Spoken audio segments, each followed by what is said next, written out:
Hey everyone, welcome back to my channel Ratna Mondal. তোমরা সকলে কেমন আছো? আমি জানি ভালো নেই, তোমরা কি? আমি নিজেই ভালো নেই, তো তোমাদের আর কী করে কি বলবো। যাই হোক, আমাদের একটা প্রোগ্রাম রয়েছে, মানে তোমরা জানো যে 15ই আগস্ট উপলক্ষে সব জায়গায় কিন্তু অনুষ্ঠান হয়। তো আমাদের এখানেও কিন্তু 15ই আগস্ট অনুযায়ী অনুষ্ঠান হবে। সেই অনুষ্ঠানেই আজকে আমি যাব। অনুষ্ঠান না, একটা সম্মেলন, যা দেশের অবস্থা, এর মধ্যে মনে হয় না কোনো অনুষ্ঠান কোথাও হওয়াটা সম্ভব। তো তারপর আমি চেষ্টা করব সেই ক্লিপগুলো তোমাদের সাথে শেয়ার করা। আর ভিডিওটা স্টার্ট করার কারণ একটাই, যে আজকে কিন্তু আমাদের এখানে রাত্রির 7টার থেকে শুরু করে সবাই একত্রে মিলে অনেক জমায়েত হবে, অনেক লোকজন মিলে যে জাস্টিনের বিরুদ্ধে সবাই লড়তে চাচ্ছে। কারণ যেটা হলো কলেজের, মেডিকেল কলেজের স্টুডেন্টের সঙ্গে, ওটা যে আর কোনো মেয়ের সঙ্গে হবে না সেরকম কোনো ভূমিকা নেই। তো সেইটা যাতে না হয়, সেইটার জন্য কিন্তু আজকে অনেকে মিলে একসঙ্গে একটা পদযাত্রা হবে।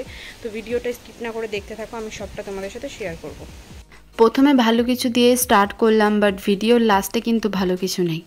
তো ফার্স্টেই আমি চলে আসলাম, আমাদের এখানে আজকে একটা মিটিং ছিল, আর যেহেতু এখানটা একটা অনুষ্ঠান ছিল পতাকা উত্তোলনের, তো সেখানটায় আমি আজকে চলে এসেছি। আর এখানে আসতে পেরে সত্যি আমার খুব ভালো লাগছে। একটু আগে আসলে আর একটু বেশি ভালো লাগতো, বাট কিছু করার নেই, একটা কারণবশত আমি একটু লেট করে চলে এসেছি। আসার পর আমাদের কিন্তু টিফিন দিয়ে দিল, আর এখানে কিন্তু দেখো পতাকা হয়ে গেছে পালন করা, মোটামুটি দুটোই পতাকা রয়েছে। খুব সুন্দরভাবে আজকে এখানের দিনটা পালন করা হয়েছিল। একটু মিস করে গেছি, ভিডিওগুলো দেখে নিয়েছি, বাট মিস করে তো গেছি। নিজের চোখে দেখা আর ভিডিওতে দেখা দুটো তো আলাদা বিষয়। তো দেখো আমাদের এখানে কিন্তু চা দিয়ে দিল, আর দিয়ে দিল একটা বিস্কিট, আর সঙ্গে কিছু ট্রফিও দিয়ে দিল। এইগুলো খেলাম। খাওয়া দাওয়ার পর কিন্তু এবার এখান থেকে বেরোবো, কারণ এখান থেকে বেরিয়ে আজকে রাত্রি 7টার থেকে কিন্তু আমাদের অনেক পদযাত্রা হবে, অনেক কিছুই হবে, সব কিছুই ব্লগে বলবো। ভিডিওটা কেউ স্কিপ করো না, দেখো, আশা করি সবারই ভালো লাগবে। ভিডিওটা অনেক হোপফুলি হতে চলেছে তোমাদের ক্ষেত্রে, সঙ্গে আমাদেরও। আজকে অনেক কথার জবাব দেব। তো দেখো আজকে ফ্ল্যাগটাও কিন্তু এখানে মানে উপরেও টানিয়ে দেওয়া হয়েছে, আর খুব সুন্দর লাগছিল উপরে কি সুন্দরভাবে ফ্ল্যাগের ডেকোরেশনটা করেছে। এটা হচ্ছে আমাদের ঠাকুরনগর অ্যাসোসিয়েশনের, এখানটায় আমি এসেছিলাম এই অফিসে, আগেও আমি একবার এসছি। এটা আমাদের একটা সংগঠন আর কি। তো চলো মেন যে বিষয়টা নিয়ে এবার তোমাদের সাথে আলোচনা করব সেটা বলি। এবার চলো তোমাদের সঙ্গে শেয়ার করি যে আমাদের এই বনগাঁ টু ঠাকুরনগরের মধ্যে কতটা ভিড় হয়েছে, কতটা লোক জমায়েত হয়েছে। আর সেই ভিড়ের মধ্যে কিন্তু আমিও ছিলাম। কি হয়েছে সবটাই শেয়ার করব, ভিডিওটা দেখো। আর ভিডিওটার মধ্যে তোমরা যদি কেউ থেকে থাকো, অবশ্যই একটা কমেন্টে আমাকে জানিও। একটা ঘোষণা হয়েছিল ঠিকই, বাট এই ঘোষণাটা আমি ভাবতে পারিনি এতটা পরিমাণ গ্যাদারিং হবে, এতটা পরিমাণ ভিড় হবে, এতটা লোক জমায়েত হয়ে যাবে, এত কিছু হবে, সেটা কিন্তু ভাবতে পারিনি। জাস্ট কিছুক্ষণের মধ্যে এত রকম ক্রাউড হয়ে গেছে। প্রত্যেকটা বাড়ির মা থেকে বোন দিয়ে শুরু করে সবাই এসছে, এমনকি তাদের সঙ্গে থাকা বাড়ির লোকও কিন্তু আজকে এখানে হাজির। সবাই মিলে একত্রে হয়ে কিন্তু পদযাত্রায় আজকে বেরোনো হয়েছে। আগের থেকে কোনো রকম প্ল্যানিং কারোরই ছিল না যে সে বেরোবে, বা তার বাড়িতে বা কোনো রকম ঘোষিত হয়নি যে এই ডেটের মধ্যে পদযাত্রায় বেরোনো হবে। হঠাৎ করে একটা রাতের মধ্যে কিন্তু এটা অ্যানাউন্স হয়েছে, আর আমরা কেউই ভাবতে পারিনি এত লোক, এত জমায়েত হবে, এত মিছিলে আমরা একত্রে বেরোতে পারবো, সেটা কখনো ভাবতে পারিনি। আর সত্যি এটাই উচিত ছিল, এটাই দরকার। আমাদের সমাজে যে অবস্থা, আমাদের সমাজ যেভাবে অগ্রগতির দিকে দিন দিন পৌঁছাচ্ছে, যেখানে মেয়েদের কোনো রকম দাম নেই। প্রত্যেকটা মেয়েরই জীবনে স্বাধীনতার দরকার, কিন্তু তারা কখনোই সেই স্বাধীনতা পায়নি। অনেক সিচুয়েশন হয়েছে যেখানে সবসময় মেয়েদেরকেই খারাপ চোখে দেখা হয়। মেয়েদের কোনো রকম মেয়েরা তো নারী, একটা মেয়ে না হলে কিন্তু তুমি জন্মাতে না। আজকে সেই মেয়েকে কি করে তোমরা এতটা পরিমাণ খারাপ চোখে দেখো? যেখানে 10টা ছেলে থাকে, সেখানে একটা মেয়ে কেন আনকমফোর্টেবল ফিল করবে? সেই জায়গাটা কেন মনে হবে?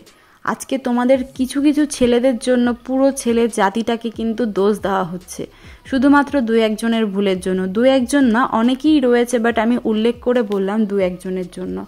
তোমরা কেন এই জিনিসটা বোঝো না যে পৃথিবীতে একটা ছেলের যেমন অধিকার রয়েছে, ঠিক তেমনই অধিকার একটা মেয়েরও রয়েছে। সামান্য এই আরজি করের বিষয়টা দেখো, সামান্য একটা বিষয় তোমাদের কাছে, সেটা এটা তোমাদের কাছে একটা সামান্য বিষয়, কিন্তু আমি একটা মেয়ে হয়ে বলছি এটা কিন্তু একদমই সামান্য বিষয় না। যেটা ওর সঙ্গে হয়েছে সেটা আমার সঙ্গে কালকে হবে না, বা আমাদের আশেপাশে আমাদের তোমাদের পরিবারের লোকের কারোর সঙ্গে হবে না, এইটা কি তুমি গ্যারান্টি দিতে পারবে? পারবে না, কারণ এখনও মেয়েরা সেভ না, এখনও তারা একসঙ্গে একত্রে হয়ে একটা কিছু ডিসিশনও নিতে পারে আর কি। তো তোমরা কেন এই জিনিসটা মানে এত ছোট চোখে দেখো মেয়েদের, সেটাই বুঝতে পারছি না। তো যাই হোক, মেইন টপিকে আসি। আমাদের ঠাকুরনগর টু বনগাঁর মধ্যে প্রচুর লোক কালকে পদযাত্রায় বেরিয়েছে, প্রচুর লোকের জমায়েত হয়েছে। এখানে কিন্তু অনেক ধরনের মানে ছেলে থেকে শুরু করে মেয়ে সবাই একত্রে হয়ে সবার পাশে দাঁড়িয়ে কিন্তু ওই মেয়েটার মানে যে মেয়েটা মারা গেছে না আরজি করে, সেই মেয়েটা, এরকম অনেক মেয়ে আছে, অনেক কেস আছে যেগুলো হয়তো মানে মারা গেছে দুদিন সে জেনেছে, তার বাড়ির লোক কেঁদেছে, তারপরে কিন্তু সবাই আমরা ভুলে গেছি। এটাই হয়, কিন্তু এইবার যেটা হলো আশা করি সবাই এটা মনে রাখবে, আর ফার্দার এইরকম কোনো কিছু হবে না, সেটা মানে আমি কেন প্রত্যেকটা মানুষই চাই। কারণ আজও কিন্তু পৃথিবীতে মেয়েরা এখনও অবধি দাঁড়িয়ে মেয়েরা সুরক্ষিত না, তাদের আজও ছেলেদের থেকে অনেক নিচু জায়গায় দেখা হয়, অনেক রকম তাদের ফেস করে কিন্তু আজকে এই জায়গায় পৌঁছাতে হয়। হ্যাঁ, আজকে যে মেয়ে সে কিন্তু কাল তোমার বাড়ির বউও হবে, তোমারও একটা মেয়ে হবে, সেটাও ভাবো। এইসব খারাপ কাজ করার আগে একবার একটু নিজের মেন্টালিটি মানে কখনো মনে হয় না যে যেটা আমি করছি এটা ঠিক করছি না, এটা ঠিক না। একটা পৃথিবীর থেকে প্রাণ হারিয়ে গেলে কি হবে? সেই প্রাণটা কি আর ফিরে আসবে? আসবে না। তো কিছু কিছু চিপ মেন্টালিটির মানে ছেলেদের জন্য, কিছু কিছু চিপ মেন্টালিটি মানুষদের জন্য আজকে আমাদের সমাজটা এত পিছনে।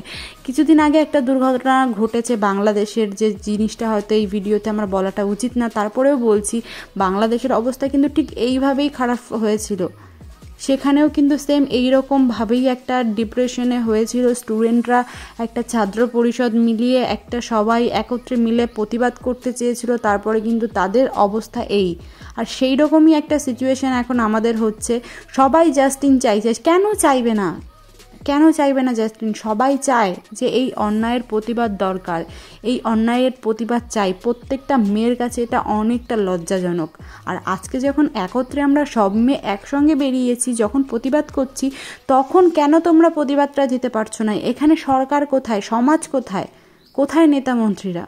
তারা তো কই আমাদের পাশে এসে দাঁড়াচ্ছে না, উল্টে আমাদের এখানটায় কিভাবে আমাদের অসুবিধা হয়, কি করে আমাদের সমস্যা হয়, এখান থেকে কি করে মানুষদের মারা যায়, সেই ইন্টেনশনে সবাই পিছু পা পড়ে রয়েছে, সেই ইন্টেনশনের মধ্যে দিয়ে মানুষ রয়েছে। কেন কেন রয়েছে তোমরা? কেন আমাদের একটা ঠিকঠাক ডিসিশন দিয়ে ঠিকঠাকভাবে আমাদের একটা জাস্টিন দিতে পারছো না?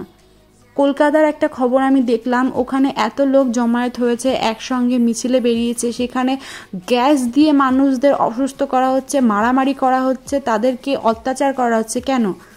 আমরা কি মিছিলেও বেরোতে পারবো না? একটা মেয়ে, সেই মেয়েটা হয়তো আমাদের কেউ না, বাট সে হচ্ছে নারী জাতি, মানে আমরা নারী, তারা, সেও নারী। আজকে তার সাথে এই জিনিসটা হয়েছে, কালকে আমার সাথে হবে না, সেই গ্যারান্টি কি তোমরা আমাকে দিতে পারবে? পারবে না। তাহলে আমি কেন বেরোবো না? কে কি করবে সেটা তার ব্যাপার, তার উপরে জোর করার তুমি কেউ না। আমার যেটা বলার ছিল সেটা আমি বলে দিয়েছি। আশা করি আমার ভিডিও ক্লিপগুলো দেখে, আমার কথাবার্তাটা শুনে একটু হলেও যদি কোনো শেমলেস মানে যে কোনো ছেলে যদি দেখো আমার ভিডিওটা, অবশ্যই মাথায় একবার হলেও ভরে নিও যে আজকে এই মেয়েটা ছিল বলে, বা তুমিও কিন্তু কোনো একটা মায়েরই ছেলে, তোমারও কিন্তু যে তোমরা মানে যার কাছ থেকে হয়েছো সেও কিন্তু একটা মেয়ে। তাই এই জিনিসগুলো করো না। আমি জানি না ভিডিওটা দেওয়ার পর, পোস্ট করার পর কী রিয়াকশান হবে বা কী হবে, তো যা হবে দেখা যাবে। যদি ভিডিওটা ভালো লাগে অবশ্যই একটা লাইক করো, কমেন্ট করো, আর অনেক অনেক শেয়ার করো। টাটা।